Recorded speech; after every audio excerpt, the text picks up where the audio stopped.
Welcome my dear students. আজ আমি আলোচনা করব ক্লাস 9-এর ইতিহাসের পঞ্চম চ্যাপ্টারের ভার্সাই চুক্তি সম্পর্কে। ভার্সাই চুক্তি সম্পর্কে আমি এর আগে একটা ভিডিও দিয়েছি।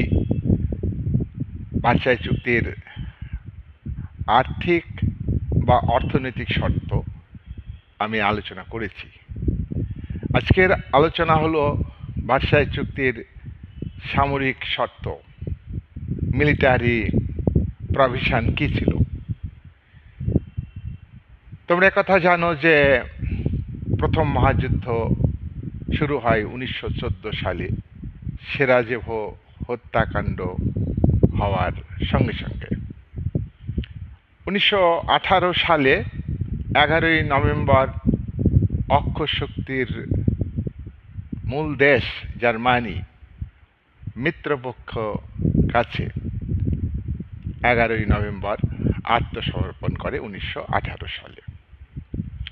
1919 সালে মিত্রশক্তির দেশগুলির প্রতিনিধিদের উদ্যোগে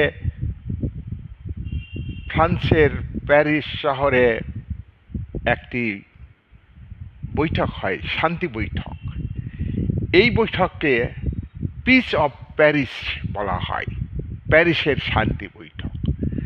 আর এই প্যারিস শহরেই ভার্সাই রাজপ্রাসাদে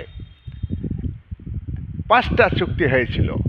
তার মধ্যে একটা গুরুত্বপূর্ণ চুক্তি হলো ভার্সাই চুক্তি। এই ভার্সাই চুক্তির বিভিন্ন শর্ত আছে, তার মধ্যে আমি আর্থিক শর্ত আগের ভিডিওতে আলোচনা করেছি। আজকে আমি আলোচনা করব সামরিক শর্ত। ভার্সাই চুক্তি মিত্রপক্ষের দেশগুলি চাপিয়ে দিয়েছিল জার্মানির উপর। জার্মানিকে প্রথম মহাযুদ্ধের জন্য দায়ী করে তার উপর বিভিন্ন আর্থিক শর্ত আরোপ করেছিল, ভৌগোলিক শর্ত আরোপ করেছিল এবং সামরিক শর্ত আরোপ করেছিল। দেখো, এই যে সামরিক শর্ত, এই সামরিক শর্ত পূরণ করতে জার্মানি তখন বাধ্য ছিল। জার্মান পরাজিত দেশ এই ভার্সাই চুক্তি করে জার্মানিকে চাপিয়ে দেওয়া হয়েছিল। এই চুক্তিপত্রের মোট পেজ মানে পাতার সংখ্যা ছিল 230 পেজ। এর প্রত্যুত্তরে পাল্টা হিসাবে জার্মান প্রতিনিধিরা 443 পাতার একটা বক্তব্য সম্বলিত বই, চুক্তিপত্র মিত্র শক্তির প্রতিনিধিদের দিয়েছিল। মিত্র শক্তির প্রতিনিধিরা সেটা ছুঁড়ে ফেলে দিয়েছিল। এখানে মিত্র শক্তির বিশেষ কয়েকজনের নাম আমি উল্লেখ করছি। মার্কিন যুক্তরাষ্ট্রের উইড্রো উইলসন পিস অফ প্যারিসে উপস্থিত ছিলেন। ব্রিটিশ প্রধানমন্ত্রী লয়েড জর্জ উপস্থিত ছিলেন। ফ্রান্সের প্রধানমন্ত্রী ক্লেমেন্সো উপস্থিত ছিলেন। ইটালির প্রধানমন্ত্রী অরল্যান্ডো উপস্থিত ছিলেন। মিলিটারি যে শর্ত, মিলিটারি মানে কি? সামরিক শর্ত, যুদ্ধ, অস্ত্র, সেনা, এই সমস্ত ব্যাপারে কিছু শর্ত জার্মান প্রতিনিধিদের দিয়ে জোর করে সই করিয়ে নিয়েছিল মিত্র শক্তির দেশগুলো। এখানে নেতৃত্ব দিয়েছিল ফ্রান্স। ফ্রান্সের স্বার্থ সব থেকে বেশি ছিল এবং ফ্রান্স এ ব্যাপারে বেশি উদ্যোগী হয়েছে। আমরা মিলিটারি যে শর্ত, সেগুলো 1 নম্বর শর্ত, স্থল, নৌ ও বিমান বাহিনী। কোন দেশের স্থল, নৌ, বিমান বাহিনী? জার্মানির স্থল, নৌ এবং বিমান বাহিনী। স্থলপথে তার সামরিক শক্তি, সেনা, অস্ত্রপাতি; জলপথে তার সামরিক সেনা, অস্ত্রপাতি অর্থাৎ নৌশক্তি; আর হলো আকাশপথে তার অস্ত্র, সেনা। এই সমস্ত ব্যাপারে এই বাহিনী রাখতে পারবে না জার্মানি। তুমি স্থলবাহিনী রাখতে পারবে না, তুমি নৌবাহিনী রাখতে পারবে না, তুমি আকাশ বাহিনী রাখতে পারবে না, কোনো সেনা তুমি রাখতে পারবে না। 1 নম্বর শর্ত। 2 নম্বর শর্ত, জার্মানি তুমি যুদ্ধ অপরাধী, যুদ্ধের জন্য তুমি দায়ী, তাই তুমি বেশি সেনা রাখতে পারবে না, কম সংখ্যক সেনা রাখবে। তোমার আগে যে সেনাবাহিনী ছিল কি, সেই সেনা তোমাকে কমাতে হবে। মাত্র 1 লাখ সেনা রাখবে। আর এই 1 লাখ সেনা তুমি কিসে ব্যবহার করবে? তুমি মিত্রশক্তির দেশগুলোকে আক্রমণ করার জন্য ব্যবহার করবে, না তোমার সার্বভৌম শক্তিকে, তোমার ভৌগোলিক অখণ্ডতাকে বজায় রাখার জন্য ব্যবহার করবে? এসবের ক্ষেত্রে তুমি ব্যবহার করতে পারবে না 1 লাখ সেনা। কিসে ব্যবহার করবে তাহলে তুমি? তোমার জার্মানির অভ্যন্তরে যে শান্তি শৃঙ্খলা, ল অ্যান্ড অর্ডার মেনটেনের দায়িত্ব পালন করবে এই 1 লাখ সেনা। এর বাইরে কিছু নয় দায়িত্ব তোমার সেনার, 1 লাখ সেনার। Next point, 3 number. জার্মানি, তোমার দেশে বাধ্যতামূলক সামরিক শিক্ষাদানের ব্যবস্থা ছিল। কাইজার দ্বিতীয় উইলিয়াম এটা করেছিল। তিনি করেছিলেন যে বাধ্যতামূলক সামরিক শিক্ষা, যুদ্ধ করবার জন্য। তো তোমার সামরিক শক্তি এইভাবে বৃদ্ধি করেছিলে, তুমি অস্ত্রপাতি তৈরি করেছিলে। আর এই চুক্তির শর্তে তুমি শুনে রাখো, তুমি কোনো বাধ্যতামূলক সামরিক শিক্ষা দিতে পারবে না জার্মানির কোনো ইয়াং জেনারেশনকে। বাধ্যতামূলক সামরিক শিক্ষা বন্ধ করতে হবে, নিষিদ্ধ ঘোষণা করা হলো এই চুক্তিতে। আর কি, যুদ্ধে যোগদান করতে তুমি বাধ্য করেছিলে। যুদ্ধের আগে তোমার দেশের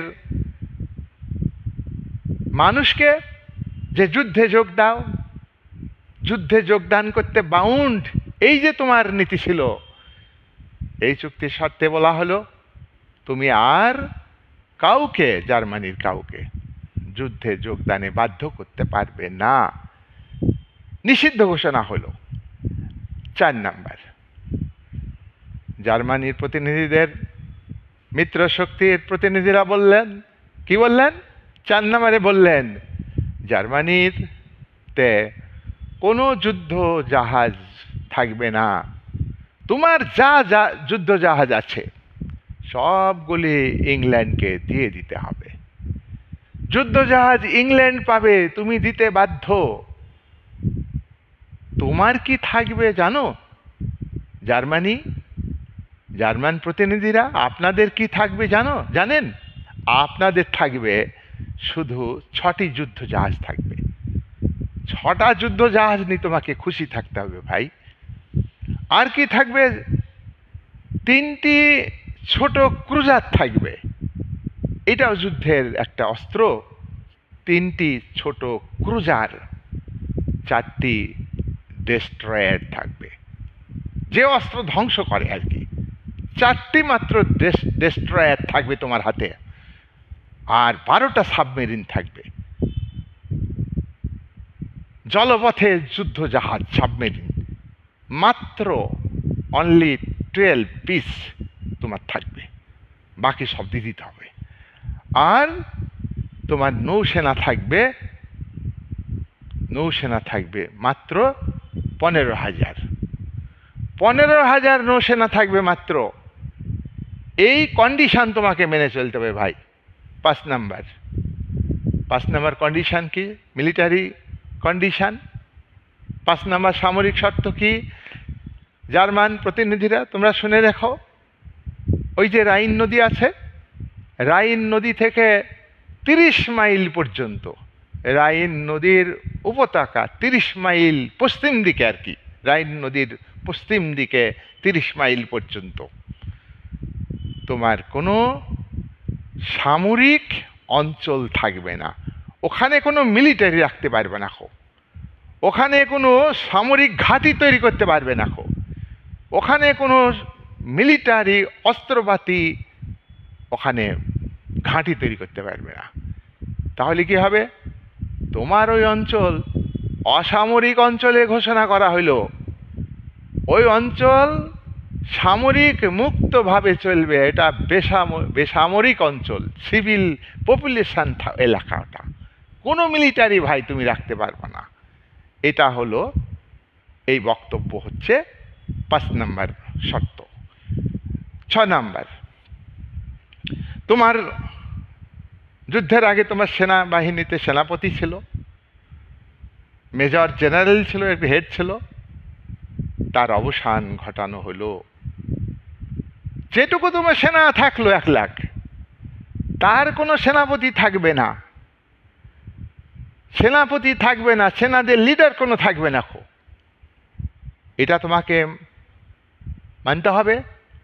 আজকের এই মিটিংয়ে ঘোষণা করা হলো, যেসব সেনাপতি তোমার দেশে আছে, সব সেনাপতি মেন সেনাপতি সব বরখাস্ত করা হলো। 7 নম্বর, এই 7 নম্বর সামরিক শর্তে বলা হলো, জার্মানিতে কোনো ট্যাঙ্ক থাকবে না, যুদ্ধ ট্যাঙ্ক থাকবে না, থাকবে না বোমারু বিমান, বোমা বহন করে এমন বিমান, তাকে বলে বোমারু বিমান, এই বিমান থাকবে না তোমার। আর কি থাকবে না? কামান থাকবে না, তুমি কামান তৈরি করতে পারবে না, বোমারু বিমান তুমি তৈরি করতে পারবে না, যুদ্ধের ট্যাঙ্ক তুমি তৈরি করতে পারবে না। ভালো করে শুনে রাখো, তোমরা কিন্তু এটা তৈরি করতে পারবে না। আর কি? 8 নম্বর, এই 8 নম্বর বক্তব্যে এই এতগুলো যে কন্ডিশন, মিলিটারি কন্ডিশন জার্মান প্রতিনিধিদের উপর চাপিয়ে দিল, এই বক্তব্য কিন্তু ওই 230 পাতার ওই চুক্তিপত্রে লেখা আছে। একটা মিলিটারি হেডলাইন দিয়ে তার শর্ত আছে, আরও শর্ত আছে, আমি অল্প কটা তুলে ধরলাম। 8 নম্বরে বলা হচ্ছে যে এগুলো মেনটেন করার জন্যে, ওই যে তুমি এতটা সাবমেরিন রাখবে, তোমার 1 লাখ মিলিটারি থাকবে, যুবক যুবতীদের মিলিটারি ট্রেনিং তুমি করতে পারবে না, প্রশিক্ষণ দিতে পারবে না, ডেস্ট্রয়ার থাকবে না, থাকলে কটা থাকবে, অসামরিক অঞ্চল, এত বিষয় আমি যে 7টা পয়েন্টে বললাম, এগুলি তো মেনটেন করতে একটা বাহিনী দরকার, এগুলো সেনাবাহিনী মেনটেন করবে। আর একটা কমিশন থাকবে, কমিশন এই সমস্ত শর্তগুলিকে ওখানে প্রয়োগ করা হবে তোমার দেশের উপরে, তোমাদের দেশের উপরে। তো এইগুলো, এই যে কমিশনের যে ব্যয় কমিশন রাখার জন্যে, আর যে বাহিনীটা মিত্রপক্ষের সেনাদের নিয়ে তৈরি হলো আর কি, এগুলো দেখাশোনা করবে ঠিকঠাক চলছে কিনা, তুমি ঠিক মতো শর্ত পালন করছে কিনা, সেই সেনাবাহিনীর ব্যয় খরচ তোমাকেই বহন করতে হবে। তাহলে বুঝতে পারছো মিলিটারি যে শর্তগুলো জার্মান প্রতিনিধিদের দিয়ে সেই শর্ত সম্বলিত ভার্সাই চুক্তি সই করে নেওয়া হয়েছিল। আমি এই শর্তের যে সমালোচনা আমি পরে ভিডিও বানাবো, আজকে আমি ছোট ভিডিও বানাচ্ছি। আমার তাহলে এই যে মিলিটারির উপরে সামরিক শক্তির দিক থেকে জার্মানিকে কোন কোন শর্ত মেনে চলতে হবে তা আমি আলোচনা করলাম। তোমরা ভিডিওটা ভালো করে দেখবে, আমার ভিডিও দেখে সাবস্ক্রাইব করবে, লাইক করবে, শেয়ার করবে এবং প্রয়োজন হলে কমেন্ট করবে। আমি আজকের মতো আলোচনা আমি এখানে শেষ করলাম।